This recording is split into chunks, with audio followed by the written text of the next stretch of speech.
Hello everyone. इस video के माध्यम से हम लोग पार्टनरशिप फर्म के बारे में स्टार्ट करेंगे फंडामेंटल। ठीक है ना। यह वीडियो जो है हमारा फर्स्ट लेक्चर होंगे। इस वीडियो में हम लोग जो है यह जो हमारा वीडियो होंगे वह क्लास जो है 12 के लिए, साथ ही साथ CA, CMS, CS फाउंडेशन कोर्सों के लिए भी होंगे। हमारा जो सेशन चल रहा है यानी कि 2021 से 22 सेशन चल रहा है और यह जो है सभी बोर्ड के लिए भी यूज़फुल होंगे, चाहे वो बिहार बोर्ड हो, झारखंड बोर्ड हो, CBSE बोर्ड हो, कोई भी बोर्ड हो, सभी बोर्डों के लिए भी इम्पोर्टेंट रहने वाले हैं। ठीक है।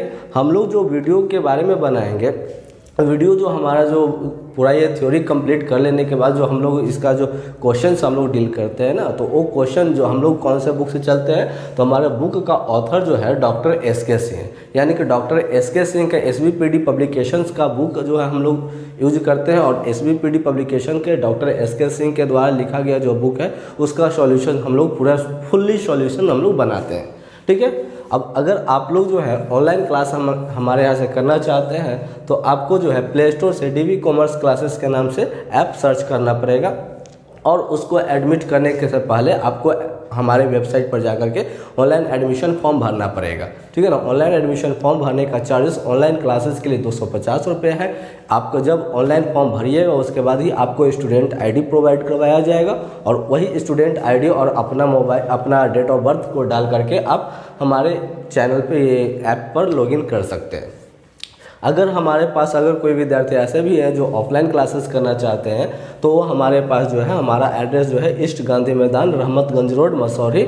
हमारा पिन कोड जो है 804452 है और जो कि पटना से नज़दीक है। ठीक है। यहाँ भी हमारा जो है ऑफलाइन क्लासेस चलता है और ऑफलाइन क्लासेस का रेगुलर जो टाइम है वह 9 बजे मॉर्निंग से लेकर के 11:30 तक। ऑफलाइन क्लासेस का जो फी है हमारे पास, जो न्यू स्टूडेंट, जो वैसे स्टूडेंट जो 11th हमारे यहाँ नहीं किए हैं, 12 डायरेक्ट करते हैं, तो उन लोगों का पूरे 1 साल का फ़ी जो है 7,300 रुपये होते हैं। ठीक है। 7,300, जो कि आपको जो है अदर जगह से सबसे सस्ता पड़ता है। ठीक है। और अगर कोई स्टूडेंट मंथली पढ़ना चाहे तो मंथली जो है हमारे यहाँ 625 रुपये पर मंथ के अकॉर्डिंग भी पढ़ सकते हैं। ठीक है। तो ये सब को साइड में रखते हुए चलिए अब हम लोग पार्टनरशिप की तरफ स्टार्ट करते हैं। तो पार्टनरशिप को स्टार्ट करने से पहले हम आप लोगों को बता दें कि पार्टनर क्या होता है, और अगर आप पार्टनर समझ जाते हैं किसे कहते हैं और उसके बाद आप पार्टनरशिप फर्म के बारे में भी समझ जाइएगा। ठीक है ना। तो देखते हैं सबसे पहले पार्टनरशिप के बारे में, पार्टनर क्या होता है। इसको स्टार्ट करने से पहले मैं आप लोगों को बता दूं कि हमारे हाथ में जो है मेरे द्वारा लिखा गया नोट्स है और जो लोगों को ये नोट्स लेना है हमारे टेलीग्राम चैनल से ऐड हो जाइए, वहाँ से आप ये नोट्स ले सकते हैं। लिंक जो है डिस्क्रिप्शन बॉक्स में दे दिया गया है। ठीक है ना। तो देखते हैं पार्टनरशिप के बारे में। तो पार्टनरशिप जो शब्द बना हुआ हमारा जो है, पार्टनरशिप जो आप शब्द देख रहे हैं, ठीक है ना, पार्टनरशिप जो शब्द आप देख रहे हैं ये 2 हिस्सों में डिवाइड किया गया है। ठीक है। अगर ये पार्टनरशिप शब्द को देखें तो हमारा एक बना हुआ है किससे, पार्टनर शब्द से। पार्टनर का मतलब होता है 2 या 2 से अधिक लोग। क्या, 2 या 2 से अधिक लोग, यानी कि जब 2 या 2 से अधिक लोग मिल करके एक बिजनेस स्टार्ट करना चाहें। ठीक है ना। जब 2 या 2 से अधिक लोग मिल करके एक बिजनेस स्टार्ट करना चाहे तो वैसे बिजनेस को हम पार्टनरशिप कह सकते हैं। वैसे बिजनेस को हम लोग क्या कह सकते हैं, पार्टनरशिप बिजनेस कह सकते हैं। ठीक है ना। ध्यान में रखना है कि इसमें क्या होंगे, मिनिमम 2 लोग होंगे। ठीक है। 2 या 2 से अधिक लोग जब मिल करके बिजनेस स्टार्ट करेंगे तो बन जाएंगे पार्टनर। ठीक है ना। पार्टनरशिप बिजनेस हो जाएंगे। और जो लोग होंगे इन्वॉल्व, सपोज डैट A और B 2 पर्सन थे, A B C चलिए 3 पर्सन थे, ये तीनों मिल करके बिजनेस स्टार्ट करना चाहा। ठीक है ना। और ये तीनों ने मिल करके जब बिजनेस स्टार्ट करना चाहा तो ये बिजनेस जो होंगे उनका वो कहलाएंगे कि पार्टनरशिप बेसिस पर बिजनेस चल रहा है। ठीक है ना। पार्टनरशिप बिजनेस है। लेकिन अब पूछा जाए A कौन है, A कौन है, तो ये है पार्टनर। B कौन है, ये भी पार्टनर। C, ये भी पार्टनर। अगर इंडिविजुअली इंसान के बारे में बात करें तो पर्सन्स जो होते हैं वह पार्टनर कहलाते हैं, और जब आपस में मिल करके बिजनेस करते हैं तो उसे हम लोग पार्टनरशिप फर्म करते हैं। ठीक है ना, उससे पार्टनरशिप करते हैं।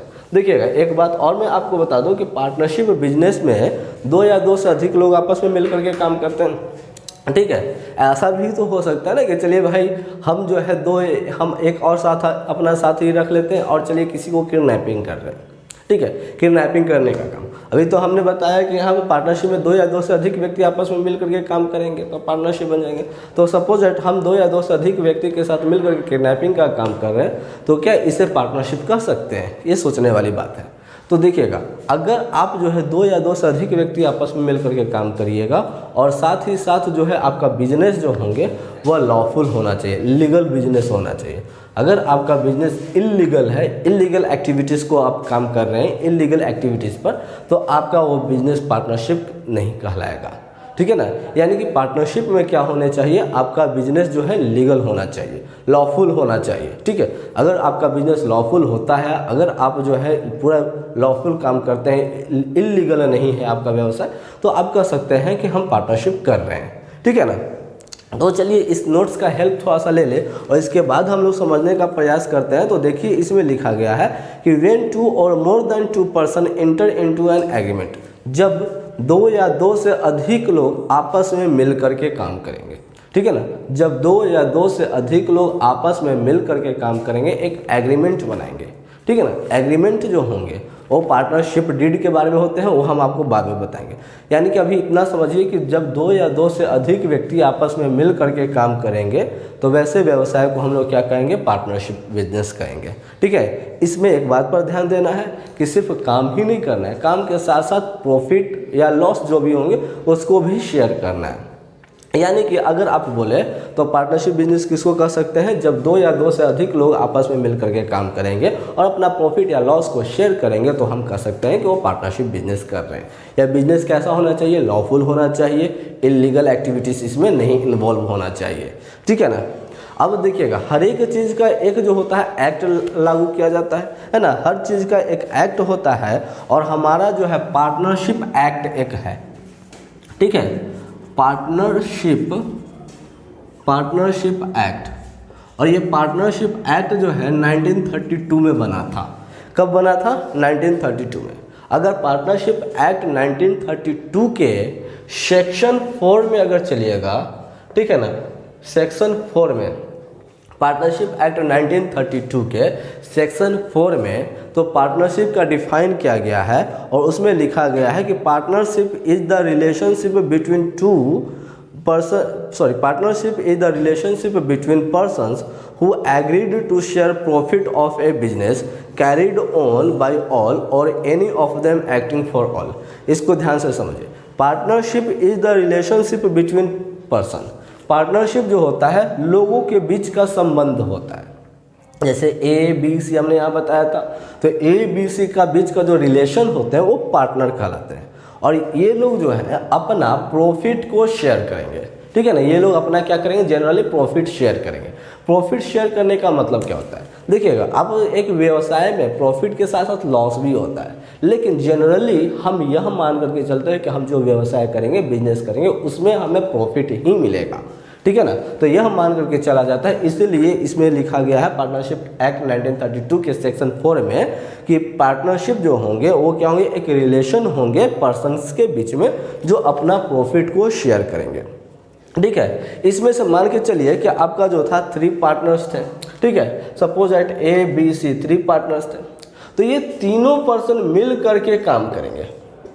या तो ये तीनों पर्सन मिल करके काम करें, या तो इंडिविजुअली सिर्फ ए जो है ये सभी के लिए काम करे, बी सभी के लिए काम करे, सी सभी के लिए काम करे, या तो सभी कोई मिल करके काम करे, लेकिन या तो फिर आप कोई एक भी बंदे को उठा लीजिए वो सभी के बदले काम कर दे, ठीक है ना। इसी को कहा जाता है कैरिड ऑन बाय ऑल, सभी के द्वारा कैरी किए जाएंगे, या तो फिर एनी ऑफ देम, या तो इसमें से किसी एक को एक्टिंग फॉर ऑल, ये सभी के लिए काम करेंगे, ठीक है ना।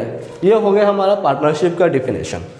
आई होप कि पार्टनरशिप का डिफिनेशन में आप लोगों को समझ में आ गया होगा। एक बार फिर से हम लोग रिपीट कर देते हैं कि पार्टनरशिप डिफिनेशन क्या होता है। कहता है कि जब 2 या 2 से अधिक लोग आपस में मिल करके बिजनेस आरंभ करते हैं और अपना प्रॉफिट को शेयर करने के लिए, एग्रीड रेशियो प्रॉफिट को शेयर करने के लिए तैयार हो जाते हैं, तो वैसे व्यवसाय को हम पार्टनरशिप बिजनेस कर सकते हैं। कैसे? वैसा बिजनेस जो हमारा लॉफुल भी होना चाहिए, यानी कि कानून की नज़र में भी होना चाहिए, उसमें कोई इलीगल एक्टिविटीज़ नहीं होना चाहिए, यानी कि फुल्ली जो है लीगल होना चाहिए। और वैसा बिजनेस जिसमें 2 या 2 से अधिक लोग आपस में मिलकर के काम करेंगे, इस पर ध्यान दीजिएगा, 2 या 2 से अधिक लोग आपस में मिलकर के काम करेंगे और अपना प्रॉफिट को बंटवारा करेंगे, वैसे बिजनेस को हम लोग क्या कर सकते हैं? पार्टनरशिप बिजनेस कर सकते हैं। ठीक है, अब आपको अगला पॉइंट पर देखना है कि पार्टनरशिप बिजनेस करने के लिए क्या क्या कंडीशन हो सकते हैं। अगर आपको पार्टनरशिप किसी के साथ करना है, ठीक है, अगर आप किसी के साथ पार्टनरशिप करना चाहते हैं तो आप क्या क्या कंडीशन रख सकते हैं। ठीक है, तो देखिएगा, कंडीशन में सबसे पहला कंडीशन कि आप लोगों के बीच में, पार्टनर्स के बीच में एग्रीमेंट का होना जरूरी है। क्या? पार्टनर्स के बीच में एग्रीमेंट का होना जरूरी है। There must be an agreement. और ये एग्रीमेंट जो होते हैं, ध्यान से दीजिएगा, 1 नंबर का क्वेश्चन हमेशा पूछा जाता है। एग्रीमेंट जो होते हैं, पार्टनरशिप एग्रीमेंट में बी रिटन, लिखित हो सकते हैं, मे बी ओरल, मौखिक हो सकते हैं। ठीक है ना, पार्टनरशिप एग्रीमेंट में बी रिटन, ये लिखित भी हो सकते हैं या ओरल भी हो सकते हैं, लेकिन आपका जो है एग्रीमेंट होना चाहिए। ठीक है, अगर आगे फिर देखते हैं तो इसमें पार्टनरशिप में एक बात और मेंशन होना चाहिए, प्रॉफिट को शेयर्स करने के लिए। ठीक है, प्रॉफिट का बंटवारा करना जो है वह बात भी मेंशन होना चाहिए। ऐसा थोड़ी होगा कोई बिजनेस करेंगे और प्रॉफिट ही नहीं बंटवारा करें। अगर बिजनेस में प्रॉफिट बंटवारा नहीं करेंगे तो वैसा बिजनेस ही क्यों किया जाएगा, है कि नहीं? तो इसलिए प्रॉफिट को बंटवारा करने के लिए, प्रॉफिट डिस्ट्रीब्यूट करने के लिए हमारा ये मेंशन जरूर होना चाहिए कि अगर एग्रीमेंट पार्टनरशिप बनेंगे तो भाई प्रॉफिट तो हम लेंगे। आप ही किसी के साथ पार्टनर बनना चाह रहे हैं तो ऑटोमेटिक कहिएगा कि हमको क्या प्रॉफिट मिलेगा, मेरा क्या हिस्सा होगा, है कि नहीं? तो प्रॉफिट जो है वो ज़रूर होना चाहिए। फिर आगे देखते हैं तो कहता है कि business must carried on by all. Business में सभी को या तो मिल करके काम करना चाहिए। ठीक है, सभी को या तो मिल करके काम करेंगे या तो फिर किसी एक व्यक्ति बाकी सभी के लिए काम करेगा। ठीक है ना, क्या होंगे? The business must be carried by all, सभी के द्वारा संचालित किए जाएंगे, या तो फिर आइदर वन, उनमें से किसी एक के द्वारा संचालित किए जाएंगे और वो जो है सभी के बदला संचालित कर देगा, सभी के बदला काम कर देगा। बात समझ में आया? अब देखिएगा कंडीशन में, आप देखिएगा कुछ टर्म्स हम लोग देखेंगे, जैसे कि पार्टनर। अभी तो हमने आपको बताया पार्टनर किसको कहते हैं, है कि नहीं? पार्टनर किसको कहते हैं? ए पर्सन है ना।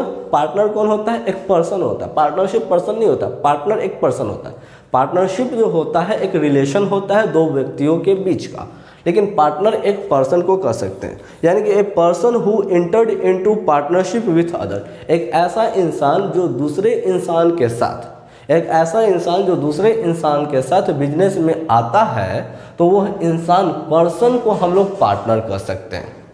ठीक है, फिर आगे अगर देखें तो फर्म, तो देखिएगा, अब मान के चलिए सपोज डैट हम जो है 2 एग्जांपल दे रहे हैं। ठीक है, 2 कुछ ड्राइंग बना रहे हैं। ये समझ लीजिए कि हसमुख राम है। ठीक है, ये हसमुख राम, और ये एक जो है, इनको हम बोल देते हैं देशमुख राम।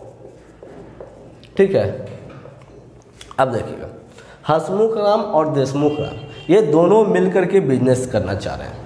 किस चीज़ का बिजनेस करना चाह रहे हैं? तो सपोज डैट ये मान के चलिए कि एक फैक्ट्री है, क्लॉथ फैक्ट्री। ठीक है ना, क्लॉथ फैक्ट्री, और ये फैक्ट्री में ये लोग काम करते हैं। ठीक है, ये फैक्ट्री में काम करते हैं, इनका मोटिव जो है प्रोडक्शन जो होता है, अपना प्रोडक्शन करवाते हैं, क्लॉथ मैन्युफैक्चरिंग करवाते हैं। ठीक है, तो अब देखिएगा, यहाँ पर देखिएगा आपका जो है फर्म किसको कहेंगे? ये दोनों हसमुख राम और देशमुख राम, ये दोनों आपस में जब मिल करके काम करें तो ये दोनों जब मिल जाए तो बन जाएंगे पार्टनरशिप फर्म। ठीक है ना, पार्टनरशिप मिल करके काम करें। अब इंडिविजुअली हसमुख और देशमुख कौन है? तो पार्टनर है। अब ये दोनों किसके लिए काम कर रहा है, ये ध्यान देना है। ये दोनों हसमुख राम और देशमुख राम किसके लिए काम कर रहा है? तो ये फैक्ट्री के लिए काम कर रहा है ना। तो जिसके लिए आप काम करिएगा, ठीक है ना, जिसके लिए काम किया जाएगा, उसे हम लोग कहेंगे फर्म। उससे हम लोग क्या बोलेंगे? फर्म। बात समझ में आया? जिसके लिए हम लोग काम करेंगे और उसमें हम लोग कहेंगे फर्म। अगर मान के चलिए कि इस फर्म जो है, इस फर्म का कुछ नाम भी होंगे, है कि नहीं? फर्म का कुछ नाम भी होंगे, जैसे कि HD क्लोथ्स हाउस, ठीक है। चलिए दोनों को मिला देते हैं, HD clothes house company private company limited कर देते हैं, ठीक है, प्राइवेट कंपनी लिमिटेड। H4 हो गया हसमुख, D4 हो गया देशमुख। तो Hasmukh cloth house private limited company, ठीक है ना। तो यहाँ पर अगर आप देखिएगा तो ये किसके लिए काम कर रहे हैं, फर्म के लिए, क्लोथ फर्म के लिए, है ना। तो ये फर्म कहलाएंगे। और फर्म का नाम क्या है, तो फर्म का नाम HD cloth house private limited company. बात समझ में आया। यानी कि आपका पार्टनर कौन कहलाता है, फर्म आप किसे कह सकते हैं, फर्म का नाम क्या होता है, फर्म का नाम भी होता है ना। फर्म का नाम क्या होता है, तो यहाँ पर फर्म का अगर नाम पूछा जाए तो आप क्या जवाब दीजिएगा, HD cloth house private limited company, ठीक है ना। तो ये सब अभी तक हम लोगों ने देखा पार्टनरशिप क्या होता है। According to section 4 of partnership act 1932 partnership का डिफिनेशन क्या होता है, पार्टनरशिप का कंडीशन क्या क्या होता है। पार्टनरशिप में जो है हमारा, पार्टनरशिप में कुछ टर्म्स हमने देखा, जैसे कि पार्टनर किसे कहते हैं, फर्म किसे कहते हैं, या तो फिर आगे हमने देखा फर्म का नाम किसे कहते हैं, ठीक है। अब हम लोग जो है इसको देख लेने के बाद अब हम लोग आगे देखते हैं हम लोग पार्टनरशिप क्यों करें भाई। ये भी सोचने वाली बात है कि हम लोग पार्टनरशिप क्यों करें, आखिर कुछ तो इसके पीछे नीड्स होंगे ना। यानी कि नीड्स देखेंगे, नीड्स जिसे हम लोग कैरेक्टरिस्टिक्स के नाम से भी जानते हैं, कैरेक्टरिस्टिक्स, या तो फिर इसी को आप बोलिए तो फीचर्स के नाम से भी पुकारा जाएगा।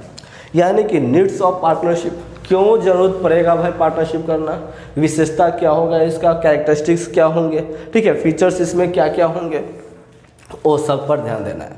तो देखिएगा इसमें कहता है सबसे पहली बात, नीड्स में सबसे पहली बात आपको कहा जाता है कि यहाँ पर आपको जो है क्या होना चाहिए, 2 और मोर पर्सन होना चाहिए।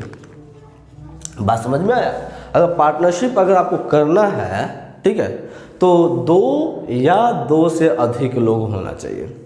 अक्सर लोगों के मन में कन्फ्यूज़न होता है, तो वो कन्फ्यूज़न को इस यहाँ पर हम लोग क्लियर करेंगे। पार्टनरशिप करने के लिए मिनिमम कितने लोग, 2। अगर आपसे पूछा जाए पार्टनरशिप में मिनिमम कितने नंबर ऑफ पार्टनर होते हैं, तो 2 होते हैं। अब मैक्सिमम कितने होंगे वो अलग अभी रखिएगा, मैक्सिमम को भी हम लोग बताएंगे। लेकिन अभी देखिए पार्टनरशिप करने के लिए कम से कम 2 लोगों का होना जरूरी है, ठीक है। पहले की बात किया जाए, पहले की बात बोले तो हमारे अकॉर्डिंग जो था मैक्सिमम नंबर ऑफ पार्टनर जो थे वह 20 होते थे, 20 होता था, 2020, ठीक है। फिर बाद में 2013 के अकॉर्डिंग पार्टनरशिप एक्ट 2013 के अकॉर्डिंग 2013 में मॉडिफाइड किया गया था, उसके अकॉर्डिंग चलेगा, अकॉर्डिंग टू पार्टनरशिप एक्ट 2013। तो वहाँ पर एक बात बोला गया, क्या बोला गया कि minimum number of partner can be 2 but maximum number of partners can not exceed from 100। बात समझ में आ रहा है। मैक्सिमम नंबर ऑफ पार्टनर जो है 100 से ज़्यादा नहीं हो सकते। मिनिमम तो आप करेंगे, मैक्सिमम जो है 100 से ज़्यादा नहीं हो सकते हैं। लेकिन उसमें भी एक बात रखा गया था, अभी यहाँ पे बताने जा रहे हैं हम, वो आपको सुनकर थोड़ा सा उटपटांग, थोड़ा सा बेहुदा टाइप का लगेगा कि किस तरह से बता रहे हैं। लेकिन आपको जो है पूरा एकदम पूरा पार्टनरशिप अगर समझ जाते हैं, देख लेते हैं हमारे लेक्चर देखते हैं, तो ऐसी स्थिति में आपको जो है सारे मन का कन्फ्यूजन सॉल्व हो जाएगा, ठीक है। तो देखिएगा 2013 के अकॉर्डिंग चला जाए तो पार्टनरशिप में मैक्सिमम नंबर ऑफ पार्टनर्स कितने थे, 100। लेकिन अगर आप सपोज दैट सभी पार्टनर्स के बीच में आर्गुमेंट हो गया, बहस हो गया, ठीक है, तो वैसे स्थिति में कोई भी मे भी सब कुछ रीजन हो, तो वैसे स्थिति में अगर कोर्ट के सामने पेश किया जाए तो कितने लोगों को पेश किया जा सकता है, तो उस समय मैक्सिमम लोगों को हम कितने लोगों को पेश कर सकते थे, सिर्फ 50 लोगों को, ठीक है। यानी कि लॉफुल जो होंगे वो 50 होते थे, पहले के अकॉर्डिंग जो थे लॉफुल कितने होते थे, 50 होते थे। लेकिन अब जो है आप लोग का लेटेस्ट एडिशन जब, यानी कि लेटेस्ट एडिशन 2021 और 22 सेशन वाले लोग स्टूडेंट्स, ठीक है ना, ये थोड़ा सा मॉडिफाई किया गया है इस बार बुक में। आपका क्या कहा गया है कि आपका जो पार्टनरशिप एक्ट 2014 में 2014 में मिसलिनियस में एक इम्प्रूवमेंट हल्का हुआ है, ठीक है। तो इसमें हम थोड़ा सा उसके बारे में देख लेते हैं। पहले इसमें देख लेते हैं कि it is necessary to have 2 और more than 2 person to form a partnership. इसमें यानी कि 2 या 2 से अधिक लोगों का होना जरूरी है पार्टनरशिप बनाने के लिए, ठीक है ना। ध्यान में दीजिएगा, यहाँ पर हमने लिख रखा है कि नोट में बना करके, इसलिए क्लियर हमने रखा है कि the central government has prescribed the maximum number of partner in a firm to be 50। बात समझ में आया। पहले हमने क्या बोला, 2013 के अकॉर्डिंग, 2013 के according maximum number of partners can be 100। लेकिन इस बार से क्या किया गया है कि सेंट्रल गवर्नमेंट ने यह प्रिस्क्राइब किया है कि कोई भी फर्म में आपका मैक्सिमम नंबर ऑफ पार्टनर कितने हो सकते हैं, सिर्फ 50 हो सकते हैं। यह बात कहाँ लिखा गया है, आपका रूल जो है कंपनी का मिसलेनियस एक्ट 2014 में रूल नंबर 10 के अंदर लिखा गया यह बात समझ में आया। आपका जो है रूल नंबर 10 के अंदर यह बात लिखा गया है कि मैक्सिमम नंबर ऑफ पार्टनर कितने हो सकते हैं, सिर्फ 50 हो सकते हैं। अगर देखें इसको फिर से बढ़िया से पढ़े तो लिखा गया है the central government has prescribed maximum number of partners in a firm to be 50 vide rule number 10 of company miscellaneous rule 2014। ठीक है, 2014 के अकॉर्डिंग अगर चले जाए तो मैक्सिमम नंबर ऑफ पार्टनर कितने हो सकते हैं, 50 हो सकते हैं। मिनिमम आपका कितना होगा, मिनिमम आपका 2 होगा और मैक्सिमम कितने होंगे, 50 होंगे। किसके अकॉर्डिंग होंगे, ये हमारा मिसलेनियस एक्ट जो है, मिसलेनियस 2014 का जो है रूल नंबर 10 के अकॉर्डिंग, ठीक है ना। मैक्सिमम नंबर ऑफ 50 हो सकते हैं, ठीक है। अब आगे देखिए, यानी 50 से ज़्यादा नहीं हो सकते, 50 से ज़्यादा नहीं होना चाहिए। एक बात देखिएगा, अगर आप बैंकिंग फील्ड में जा रहे हैं, बैंकिंग सेक्टर में, ठीक है, नॉर्मली अगर इंडस्ट्रियल सेक्टर में हम जाते हैं तो maximum number of partner can be 50।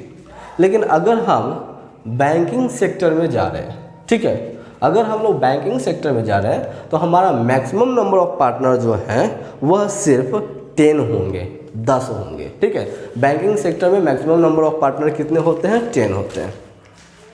यानी कि बैंकिंग सेक्टर में कितने मैक्सिमम होंगे, 10 होंगे मैक्सिमम नंबर।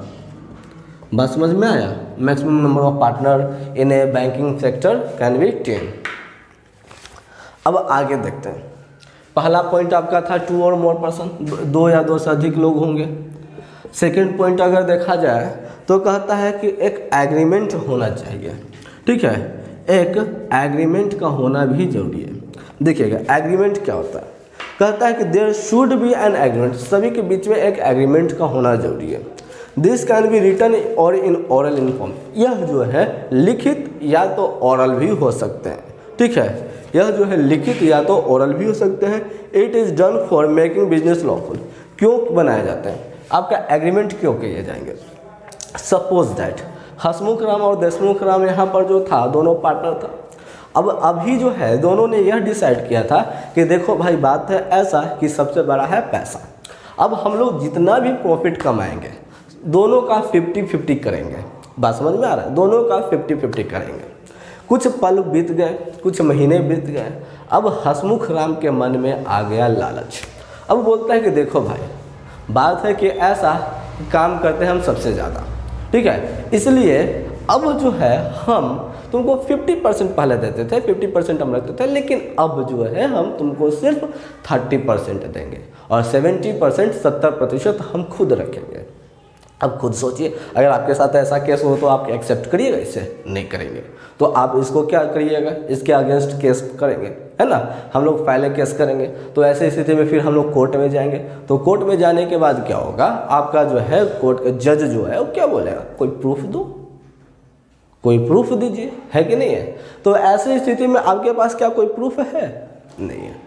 आप जो है इसको लॉफुल भी नहीं कर सकते। आपका व्यवसाय जो है पार्टनरशिप फर्म चल रहा है पूरा मीनिंगफुल लॉफुल आपका नहीं, कुछ नहीं होगा, ठीक है ना। इसलिए अगर आप अपना फर्म को लॉफुल करना चाहते हैं, ठीक है, यानी कि कानून की नज़र में और मजबूत अगर आप अपना फर्म को करना चाहते हैं तो वैसे स्थिति में आपको एग्रीमेंट का होना जरूरी है। बात समझ में आया, एग्रीमेंट होने से आपका फर्म जो है वह लॉफुल हो जाते हैं।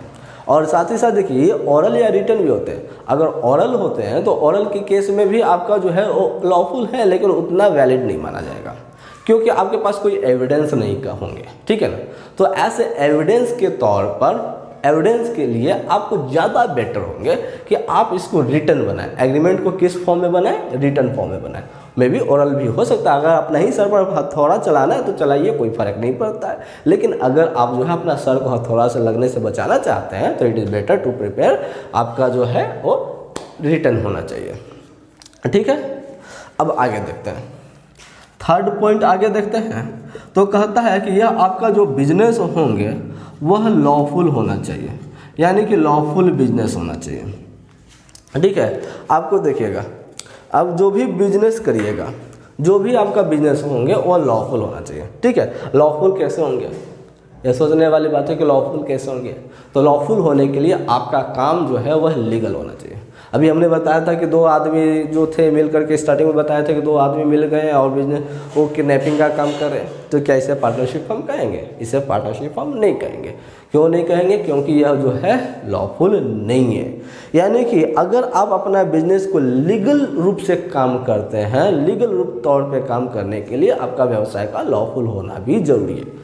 आजकल के समय में बहुत सारे हथकंडे ऐसे भी अपनाए जा रहे हैं, बहुत सारे कारनामे हो रहे हैं कि आपका व्यवसाय का फर्म तो बहुत अच्छा नाम दिखाएगा, हम लोग लीगल काम करें, लेकिन उसके अंदर जो है बहुत सारे इलीगल एक्टिविटीज़ किए जाते हैं। ठीक है, तो ऐसे स्थिति में आपका व्यवसाय जो है वह लॉफुल बिजनेस नहीं कराएगा। तो आपका अगर बिजनेस को लॉफुल होता है, लॉफुल करने के लिए आपको जो है पार्टनरशिप का जरूरी होता है। फिर आगे अगर देखें पॉइंट नंबर 4 में, तो आप जो है प्रॉफिट शेयरिंग जरूर मेंशन करिएगा। बात समझ में आया? अगर आप जो है पार्टनरशिप करना चाह रहे हैं तो ऐसी स्थिति में आप जो है अपना प्रॉफिट मेंशन जरूर करिए। कितना आपका प्रॉफिट होगा, कितना लॉस होगा, प्रॉफिट का बंटवारा किस तरह से किए जाएंगे, ये सब बताने के लिए। क्योंकि देखिए, अगर आप एग्रीमेंट नहीं किए हैं, अगर आप लोग जो है एग्रीमेंट नहीं बनाए, तो खुद सोचिएगा कि हसमुख राम अब तो आपके ऊपर चढ़ जाएगा भाई कि हम तुमको इतना रुपया देंगे ही नहीं। तो इससे अच्छा है ना कि अगर आप जो है पहले ही प्रॉफिट शेयरिंग रेशियो लिख दीजिए, कितना तुमको प्रॉफिट मिलेगा, कितना हमको प्रॉफिट मिलेगा, अगर लॉस होगा तो लॉस तुम लोगे कि नहीं लोगे, हम लेंगे कि नहीं लेंगे, ये सब बात अगर हम पहले से ही लिख देते हैं तो फिर बाद में कोई झगड़ा होने का चांस ही नहीं होता है। यानी कि अगर बाद में आपको ये व्यवसाय में तो बात ही ऐसा होता है कि थोड़ा सा ज़्यादा अगर पैसा कमाने लगे तो मन में आता है लालच, तो ऐसे केस में जो होता है डिस्प्यूट अराइज होता है, बहस होता है, झगड़ा होता है, मारा पीटी होता है, गोली बंदूक चलता है। इससे बेटर है कि ये सब कुछ छोड़ दीजिए, ये सब मोहमाया है। आप जो है पहले ही अपना एग्रीमेंट में प्रॉफिट शेयरिंग रेशियो लिख दीजिए, किस आधार पर हम अपना प्रॉफिट का बंटवारा करेंगे, किस आधार पर हम अपना लॉस का बंटवारा करेंगे। ठीक है ना? चलिएगा, अब आगे फिर हम लोग देखते हैं। तो हमारा बिजनेस लॉफुल जो होगा उसमें जो है हम लोग प्रॉफिट शेयरिंग अपना मेंशन करेंगे। साथ ही साथ इसके बाद फिर अगर अगला पॉइंट देखते हैं तो हमारा अगला पॉइंट में कहता है म्यूचुअल एजेंसी। ठीक है, म्यूचुअल एजेंसी ये क्या होता है? म्यूचुअल एजेंसी, इसके बारे में देख लेते हैं। कहता है कि every partner is both an agent and principal for himself and other partner. हर एक बिजनेस में हर एक पार्टनर हक है भाई, उसको है ना, उसको पूरा अधिकार है, तो हक है। तो ऐसी स्थिति में वह खुद का एजेंट है और खुद का प्रिंसिपल भी है। प्रिंसिपल बोलने का मतलब कि आप लोग स्कूल में पढ़ते थे तो आप लोग के स्कूल में प्रिंसिपल थे, तो आप आम तौर पर आप क्या बोलते थे? प्रिंसिपल जो है आपके स्कूल का हेड है, मालिक है कि नहीं? तो यहाँ तो खैर आपका बिजनेस में तो पार्टनर है तो मालिक है ही। तो मालिक जो है वह खुद एक अपने रूप में मालिक भी है। ठीक है, पार्टनर जो है खुद अपने में एक मालिक भी होते हैं और साथ ही साथ एक एजेंट भी होते हैं। एजेंट का काम क्या होता है? अपने कस्टमर ढूंढना। तो हर एक मेंबर, हर एक पार्टनर जो है एजेंट है, कस्टमर खोजने का प्रयास करेंगे। ऐसा नहीं कि हसमुख और देशमुख दो पार्टनर थे, हसमुख सिर्फ कस्टमर खोजने का काम करेंगे, देशमुख सिर्फ आराम करेगा, ऐसा भी नहीं होंगे। ठीक है ना? हर एक कोई अपना एजेंट है, हर कोई काम करेंगे भाई, हर कोई मिलकर काम करेंगे, तभी तो बढ़ेगा हमारा इंडिया। ठीक है, फिर अगला पॉइंट अगर देखें 6 पॉइंट, तो हमारा कहता है नो सेपरेट एंटिटी। ठीक है, अलग अलग पहचान नहीं है। कहता है कि partnership does not have a separate entity from its partner. ऐसा नहीं है, देखिए ऐसा नहीं है कि आप जो हसमुख और देशमुख की केस में देखें तो हसमुख का अलग अपना पहचान बनाएगा कि चलो भाई हम ये हैं, और देशमुख अपना कोई पहचान ही नहीं बनाएगा। अलग से कोई आप अपना पहचान नहीं बना सकते हैं, ठीक है। दोनों कोई मिल करके एक ही आदमी बनेंगे। कैसे एक कहावत हमारे यहाँ कहावत है, दो जिस्म एक जान, ठीक है ना। तो यहाँ पर जो है दो जिस्म यानी कि हसमुख राम और देशमुख राम होंगे और एक जान और उनका फर्म हो जाएगा। यानी कि ये अपना जो है पहचान, हसमुख राम जी अपना पहचान अलग नहीं बना सकते हैं, देशमुख राम अपना पहचान अलग नहीं बना सकता है। दोनों को मिल करके एक ही पहचान बनेंगे और वह पहचान होंगे क्या, आपका फर्म, ठीक है ना। फर्म का नाम, जो आप दोनों मिल करके किसके लिए काम कर रहे हैं, तो फर्म के लिए काम कर रहे हैं। बात समझ में आया, अलग अलग पहचान नहीं बनेंगे। अब आगे देख लेते हैं, ये बहुत इंपॉर्टेंट बात है, आप लोग बिजनेस स्टडी क्लास 11th में भी पढ़ चुके हैं, ठीक है। अनलिमिटेड लायबिलिटी, लायबिलिटी का मतलब तो जानते हैं, आई होप कि सभी को मालूम होगा। लायबिलिटी का मतलब दायित्व है। तो इसमें आपका जो है अनलिमिटेड लायबिलिटी लिखना था ना, तो हमने क्या लिख दिया, अनलिमिटेड लायबिलिटी। इसके अकॉर्डिंग अगर देखा जाए तो बिजनेस में ऐसा भी होता है क्या कि अगर आप पार्टनर हैं तो आप अपना पूरा सामान सब चीज़, आप गुड्स असेट वगैरह सब चीज़ लाएं और दूसरा आराम से बैठा हुआ रहे, ऐसा भी होता है, ठीक है। देखिएगा आप कितना इन्वेस्ट आप व्यवसाय में लगाते हैं, ठीक है। इसमें आपका कोई रोकथाम नहीं है। आप लोग 11th क्लास में बिजनेस स्टडी में पढ़े होंगे, एक लेसन है फॉर्म ऑफ बिजनेस ऑर्गेनाइजेशन, जिसमें आप लोगों ने पढ़ा था सोल प्रोप्राइटरशिप बिजनेस क्या होता है, पार्टनरशिप बिजनेस क्या होता है, कोऑपरेटिव बिजनेस क्या होता है, कंपनी क्या होता है, ठीक है, जॉइंट हिंदू फैमिली बिजनेस क्या होता है। तो यहाँ पर देखा जाए तो पार्टनरशिप में वहाँ भी हमने पढ़ा था कि पार्टनरशिप में जो पार्टनर है उनका लायबिलिटी जो होते हैं अनलिमिटेड, दायित्व का मतलब एक तरफ से हम लोग समझिए, हमारे अकॉर्डिंग अगर चलिएगा तो दायित्व समझिए तो कर्ज, किसी दूसरे इंसान से हम कितने का कर्ज ले सकते हैं। तो हर एक पार्टनर, इसमें जितने भी पार्टनर होंगे वह अनलिमिटेड कर्ज ले सकते हैं। बात समझ में आया, वो कितने कर्ज ले सकते हैं, अनलिमिटेड। ऐसा नहीं है कि हम जो जितना रुपया अपना कैपिटल कंट्रीब्यूट करेंगे उतना ही हम अपना लायबिलिटी ले सकते हैं। लायबिलिटी अनलिमिटेड होते हैं, जितना लेना है उतना लीजिए ना, कोई फर्क नहीं पड़ता है, ठीक है। और लास्ट पॉइंट अगर हम लोग देखा जाए, लास्ट पॉइंट देखते हैं तो no transfer of interest without consent, बिना कंसेंट का हम अपना इंटरेस्ट को ट्रांसफ़र नहीं कर सकते हैं। कहता है कि partners can not transfer his interest in the firm without consent of all partner. देखिए क्या कंसेंट करने का मतलब, ये सब छोड़ दीजिए, ये सब हटा दीजिए, क्या सब कंसेंट वगैरह क्या होता है, तो हम आपको सिंपल शब्द में बता रहे हैं, एकदम सिंपल शब्द में।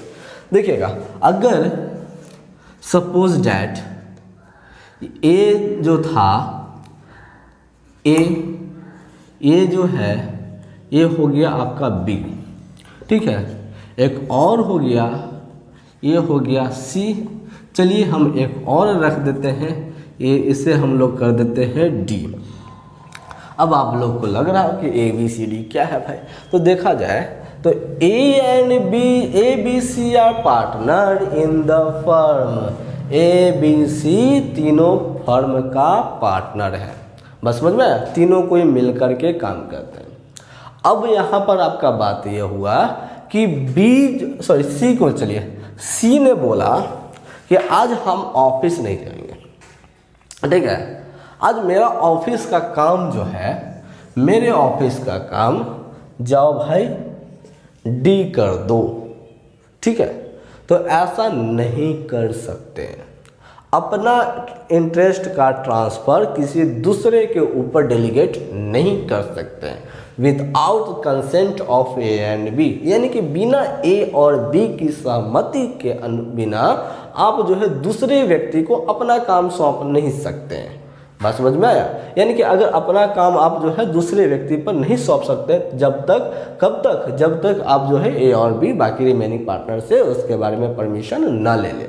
यानी कि अपना काम अगर दूसरे के ऊपर ट्रांसफ़र करना है तो आपको जो है सभी पार्टनर से सहमति लेना पड़ेगा। ठीक है, चलिएगा। और इस तरह से हम लोगों ने अभी तक देख लिया है, क्या क्या देख लिया, हम लोग नीड्स कंप्लीट कर दिए। ठीक है ना, नीड्स कंप्लीट करने के बाद अब हम लोग अगला टॉपिक की तरफ चलते हैं। अगला टॉपिक हमारा जो है वो क्या है, वो एक मिनट, उससे पहले हम इसको तो क्लियर कर लें। ये लेक्चर थोड़ा सा आज काफ़ी लंबा होने वाला है, इसलिए आप लोग जो है अपना पानी पीने का ग्लास जो है बगल में साथ में रखें और आप लोग भी समझते रहें। ठीक है, थोड़ा सा समय रहते रहते पानी भी पीते रहिए ताकि आपका हेल्थ अच्छा रहे। अब हम लोग देखते हैं एक अच्छा पार्टनर कैसे हो सकता है। ठीक है, इसेंशियल ऑफ गुड पार्टनर, एक अच्छा साझेदार कैसे हो सकता है। ठीक है, एक अच्छा साझेदार के बारे में देखते हैं। कहा जाता है कि honesty is the best policy. ठीक है, ईमानदारी ही सबसे अच्छी नीति होती है। तो एक पार्टनरशिप में अगर बात किया जाए तो एक ईमानदार पार्टनर किसे किसे किसे किसे कर सकते हैं, ये भी सोचने वाली बात है कि एक अच्छा पार्टनर, ऑनेस्ट पार्टनर किसको किसको कर सकते हैं। तो ऑनेस्ट पार्टनर में आपका जो है क्या होना चाहिए, म्यूचुअल ट्रस्ट होना चाहिए। ठीक है ना, म्यूचुअल ट्रस्ट होना चाहिए एंड कॉन्फिडेंस भी होना चाहिए।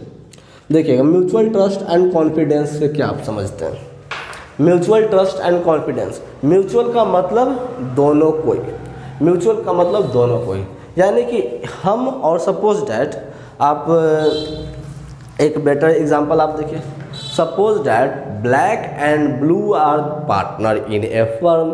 ठीक है, ब्लैक एंड ब्लू दोनों पार्टनर है।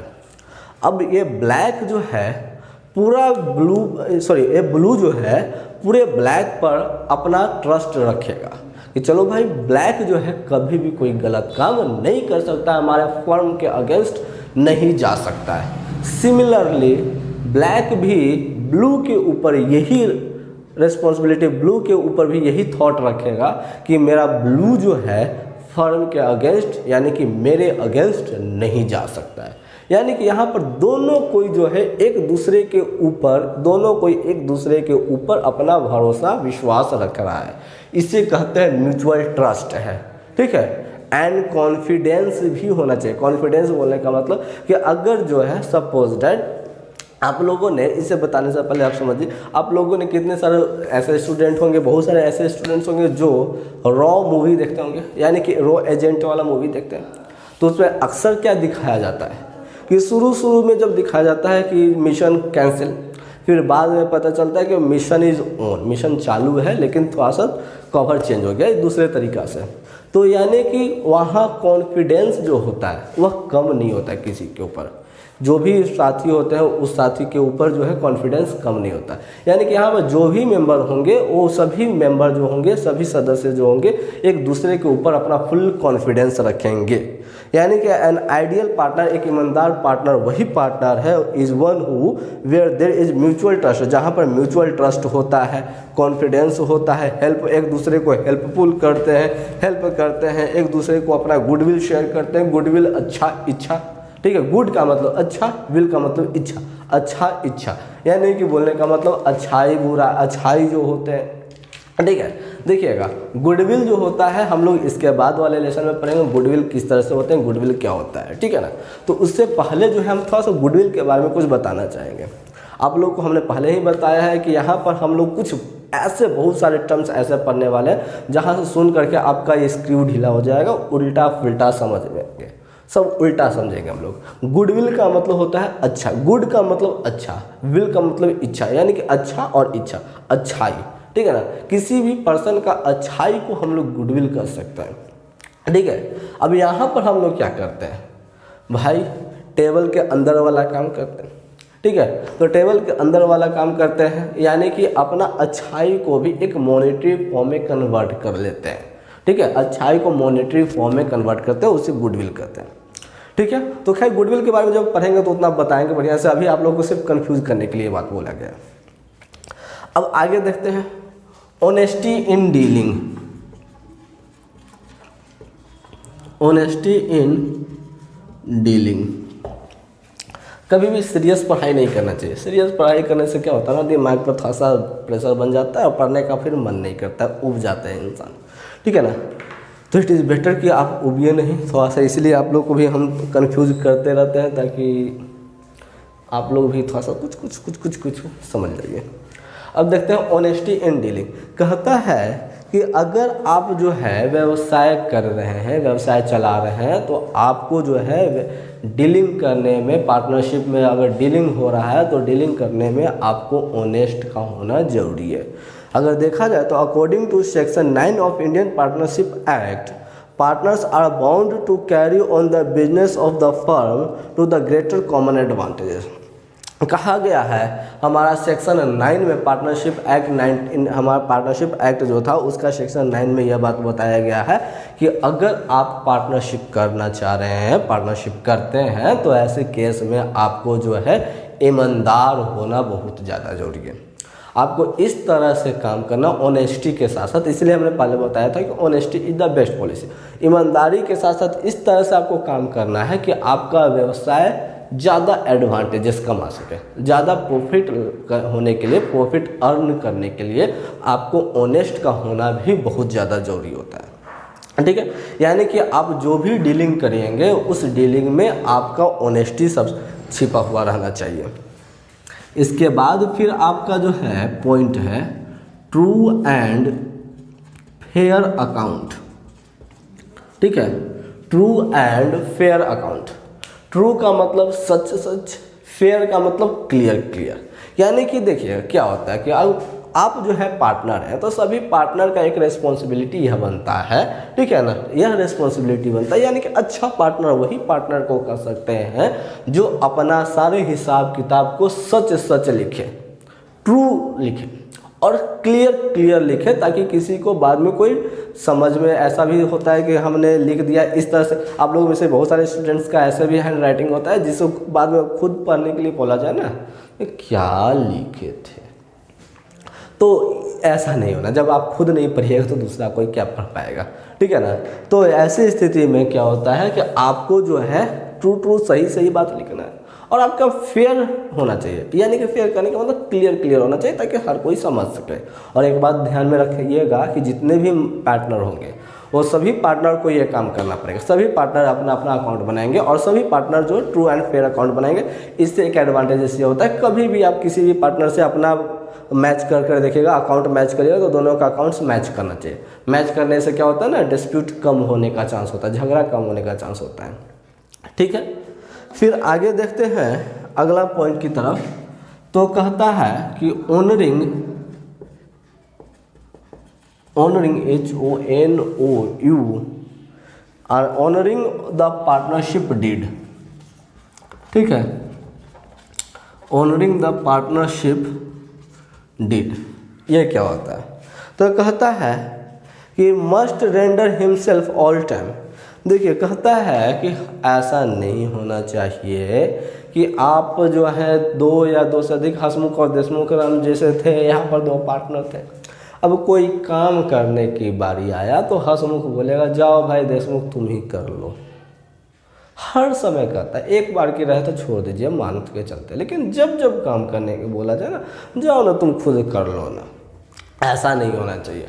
आपको भी रेंडर होना चाहिए, आपको भी एक्टिव रहना पड़ेगा फर्म में। अगर सपोर्ट करना चाहते हैं, पार्टनरशिप बनना चाहते हैं, पार्टनर्स बनना चाहते हैं, तो ऐसे केस में आपको जो है ऑनेस्ट, आपको भी हर समय एक्टिव रहना पड़ेगा। बात समझ में, आपको भी हर समय एक्टिव रहना पड़ेगा। चलिएगा, इतना के बाद हम लोग इसेंशियल के बाद अब हम लोग देखते हैं पार्टनरशिप का डिड क्या होता है, ठीक है। पार्टनरशिप डिड किसको कहते हैं? पार्टनरशिप डिड किसको कहते हैं? किसी को भी नहीं कहते, ठीक है।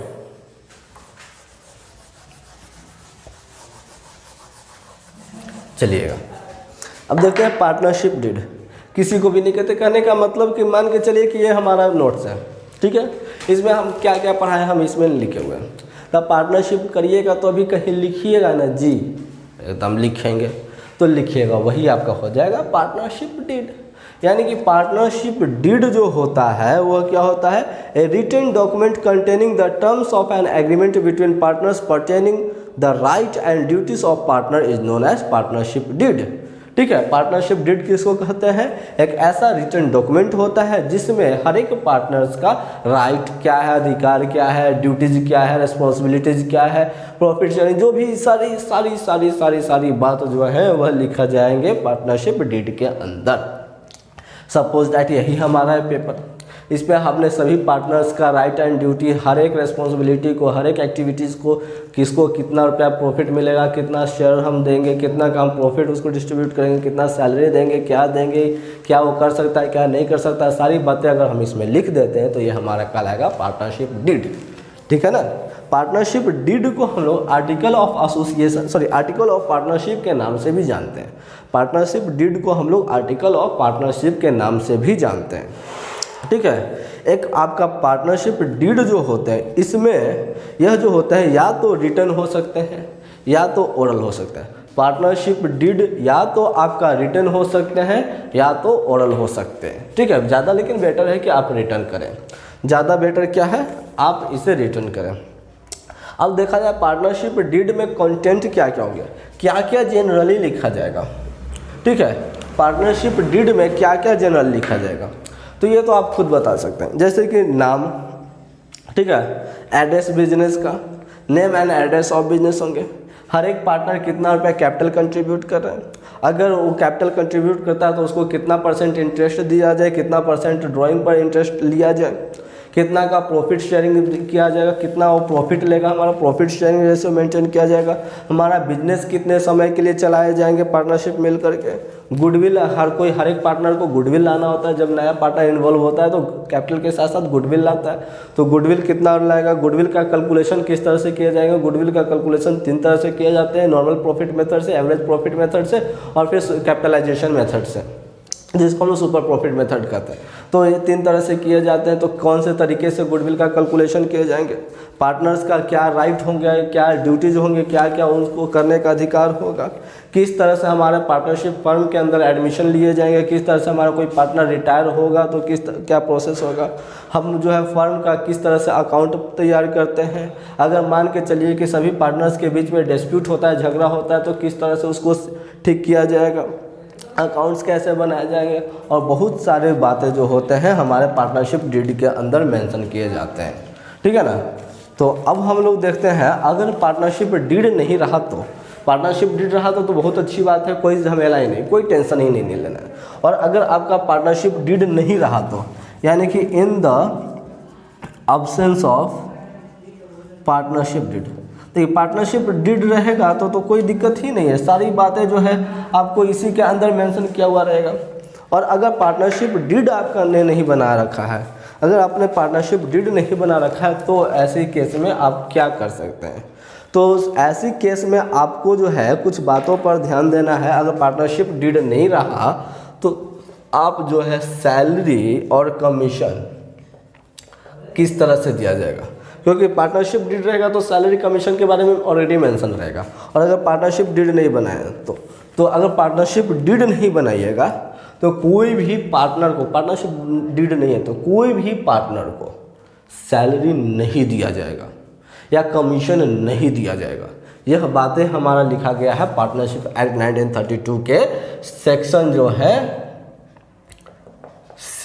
जो है 13 का पारा ए के अंदर। बात समझ में आया। सैलरी और कमीशन जो है सैलरी नहीं दिए जाएंगे तो क्या दिए जाएंगे भाई, प्रॉफिट दिया जाता है। ठीक है, अगर आपको जो है पार्टनर्स को सैलरी देना है कि नहीं देना है, पार्टनरशिप डीड नहीं बना है तो वैसे केस में आप सैलरी नहीं दे सकते हैं, ना ही कमीशन दे सकते हैं। ये कहाँ लिखा गया है, हमारा पार्टनरशिप एक्ट के सेक्शन 13 के पैरा 1A में लिखा गया है। ठीक है, दूसरी बात पर आपको क्या ध्यान देना है, शेयरिंग ऑफ प्रॉफिट। प्रॉफिट किस तरह से बंटवारा किया जाएगा, प्रॉफिट का बंटवारा किस तरह से होंगे, तो प्रॉफिट आपको इक्वली डिस्ट्रीब्यूट करना पड़ेगा। बात समझ में आया। प्रॉफिट अगर आप जो है पार्टनरशिप डीड नहीं बनाए हैं तो ऐसे केस में आप अपना प्रॉफिट को किस तरह से बंटवारा करिएगा, तो इक्वली बंटवारा करिएगा। ये कहाँ आपका लिखा गया है, ये आपका सेक्शन 13 के पैरा बी के अंदर लिखा गया है। ठीक है। और अब आगे देखते हैं interest on capital. Interest on capital, ठीक है। तो अगर कैपिटल आप लगा रहे हैं तो क्या आपको इंटरेस्ट मिलेगा? अगर आप कैपिटल लगाते हैं तो आपको इंटरेस्ट मिलेगा। अगर पार्टनरशिप डीड है तो उस पर मेंशन किया होंगे कितना % आपको देना है। अगर नहीं रहेगा तो आपको नहीं मिलेगा कैपिटल पर आपका इंटरेस्ट। बात समझ में आया? आपको जो है कैपिटल पर इंटरेस्ट नहीं मिलेगा। और यह बात जो है आपका सेक्शन 13 के पैरा सी के अंदर लिखा गया है, ठीक है। अब आगे अगर फोर्थ पॉइंट देखते हैं तो कहता है फोर्थ पॉइंट में interest on advance loan. Advance में अगर हम लोन लेते हैं तो ऐसी स्थिति में हम लोग को क्या किया जाएगा? अगर पार्टनरशिप डीड बना है तो कोई दिक्कत नहीं, उसमें लिखा हुआ होगा। अगर नहीं रहे तो इंटरेस्ट पर जो है लोन जो है वह कितने % से दिए जाएंगे? आपको 6% पर एनम की दर से दिए जाएंगे। और एक बात पर ध्यान देना है कि आपका अगर पूरे पार्टनरशिप में, यानी कि पार्टनरशिप फर्म फंडामेंटल अभी देख रहे हैं, गुडविल देख लीजिएगा, गुडविल हो जाएगा, फिर partnership admission, partnership retirement, partnership death, dissolution of partnership firm, ये सभी केस में बोल रहे हैं। अगर आपको परसेंटेज जहां पर रहे तो मैक्सिमम केस में 6% ही आपका करेक्ट आंसर होंगे। मैक्सिमम केस पर जो है आपका 6% जो है वही करेक्ट आंसर होते हैं, ठीक है। तो यहाँ पर अगर हम बात करते हैं पार्टनरशिप फर्म फंडामेंटल में बात करें तो हमारा कहता है कि इंटरेस्ट ऑन एडवांस लोन जो होंगे वो अगर पार्टनरशिप डीड ना रहे तो कितना % से देंगे? हम लोग 6% दे देंगे। ये आपका कहाँ लिखा गया है? सेक्शन 13 के पैरा डी के अंदर लिखा गया, ठीक है ना। ये बातें जो है आपको कुछ बात पर 4 बातों पर ध्यान देना पड़ेगा कि अगर आपका पार्टनरशिप डीड ना रहे तो वैसी स्थिति में आप किस तरह से काम करेंगे। तो पार्टनरशिप डीड ना रहे तो सैलरी और कमीशन को हम लोग नहीं देते हैं, कोई पार्टनर को सैलरी या कमीशन नहीं दिया जाता है। यह बात हमारा सेक्शन 13 का पैरा ए में लिखा गया है। और हम जो अपना प्रॉफिट को किस तरह से बंटवारे करेंगे? इक्वली करेंगे। ये कहाँ लिखा गया है? सेक्शन 13 के पैरा बी में लिखा गया है। इंटरेस्ट कैपिटल हम नहीं दे सकते हैं, कहाँ लिखा गया है? सेक्शन 13 के पैरा सी में। और इंटरेस्ट एडवांस लोन जो है हम 6% पर एनम देंगे, वो भी हमारे लिखा गया है सेक्शन 13 के पैरा डी के अंदर में, ठीक है। अब देखते हैं हम लोग लास्ट आज का टॉपिक देखेंगे। इस वीडियो का लास्ट टॉपिक अब आज हम देखने जा रहे हैं, importance of partnership deed. Partnership deed का क्या इम्पोर्टेंस होता है, क्या महत्व होता है, ठीक है, क्यों जरूरी होता है? तो देखिएगा, इट रेगुलेट्स वेरियस एस्पेक्ट। इसमें बहुत सारे एस्पेक्ट छिपे हुए होते हैं, ठीक है। इसमें रेगुलेट्स वेरियस एस्पेक्ट, इसमें बहुत सारे एस्पेक्ट होते हैं। जैसे कि इसके अंदर जो है पार्टनरशिप डीड के अंदर आपका पार्टनर्स का क्या अधिकार है, क्या राइट है, क्या लायबिलिटी है, यह सभी बातें को लिखा जाता है, इसलिए बहुत इम्पोर्टेंट है, ठीक है। फिर आगे देखते हैं तो पॉइंट नंबर 2 में कहता है कि यह जो होता है डिफाइन रिलेशनशिप, यह जो होता है पार्टनर्स के बीच का संबंध बताता है, किस तरह से पार्टनर्स जो होंगे वह काम करेंगे, उसका रिलेशन बताता है, ठीक है। और अगर थर्ड पॉइंट की तरफ देखा जाए तो कहता है कि अवॉइड मिसअंडरस्टैंडिंग एंड कन्फ्यूजन। हर एक पार्टनर के बीच में अगर आप पार्टनरशिप डीड नहीं बनाएंगे तो मिसअंडरस्टैंडिंग हो सकता है, कन्फ्यूजन हो सकता है, भाई कितना प्रॉफिट दे, कितना शेयर दे, कितना कुछ दे, कितना क्या दे, किस तरह से अगर झगड़ा होगा तो सेटलमेंट करेंगे, अकाउंट किस तरह से बनाए जाएंगे, गुडविल का कैलकुलेशन किस तरह से किए जाएंगे। तो ये सब का कन्फ्यूजन दूर करने के लिए जो है हम पार्टनरशिप डीड बनाते हैं, ठीक है। आगे पॉइंट देखते हैं, फोर्थ पॉइंट, तो basis of settlement of dispute.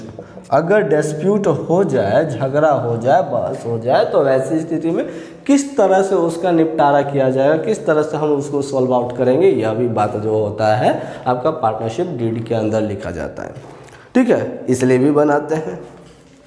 अगर आप बिजनेस को स्मूथली चलाना चाहें, ठीक है, अगर आप बिजनेस को स्मूथ चलाना चाहे, स्मूथ फंक्शन करवाना चाहे, तो आपको जो है यह बनाना ज़रूरी है। अगर फैसिलिटेट स्मूथ फंक्शन, यह जो होता है स्मूथ तरीक़ा से, अच्छे तरीक़ा से व्यवसाय को चलाने में मदद करता है। यानी कि अगर आप बिजनेस को स्मूथली चलाना चाहते हैं तो वैसी केस में आपको जो है पार्टनरशिप डीड बनाना बहुत ज़्यादा ज़रूरी होता है, ठीक है। और यह जो होता है आपका एक गुड एविडेंस के रूप में भी हम इसे पेश कर सकते हैं। अगर आप जो है पार्टनरशिप डीड में, अगर आप जो है ये बनाए हुए हैं, अगर आपने जो है पार्टनरशिप डीड करा रखा है, तो अगर कोई भी डिस्प्यूट होता है, कोई भी झगड़ा होता है, तो आप जो है इसे आप जो है एविडेंस के रूप में प्रूफ कर सकते हैं, ठीक है। इसलिए भी हम लोग इसे बनाते हैं।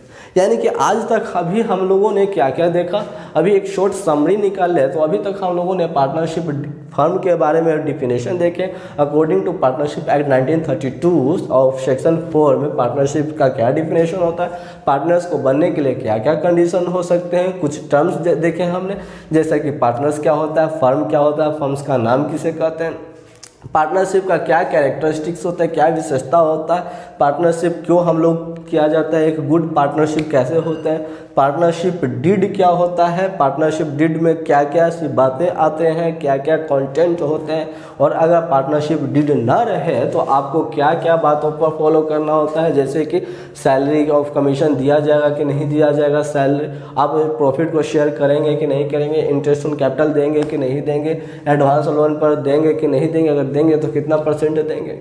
इसके साथ साथ फिर अब हमने देखा कि इंपॉर्टेंस हमारा पार्टनरशिप डीड बनाने के क्या इंपॉर्टेंस है, क्यों बनाया जाता है, जिसमें हमने देखा है कि यह रेगुलेट करता है, तरह तरह के एस्पेक्ट को रेगुलेट करता है, रिलेशनशिप बताता है, साथ ही साथ यह मिसअंडरस्टैंडिंग या कन्फ्यूजन को भी दूर करता है, स्मूथ चलाता है, झगड़ा से बचाता है और फंक्शन स्मूथ चलता है, और इसे हम एविडेंस के रूप में भी प्रूफ कर सकते हैं, प्रोवाइड करवा सकते हैं।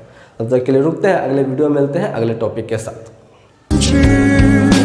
행복한 너 그리고 나 우릴 비추고 너희들 by my side 멈춘 시간 속 서로가 마주하는 이곳 I can see you through a little far away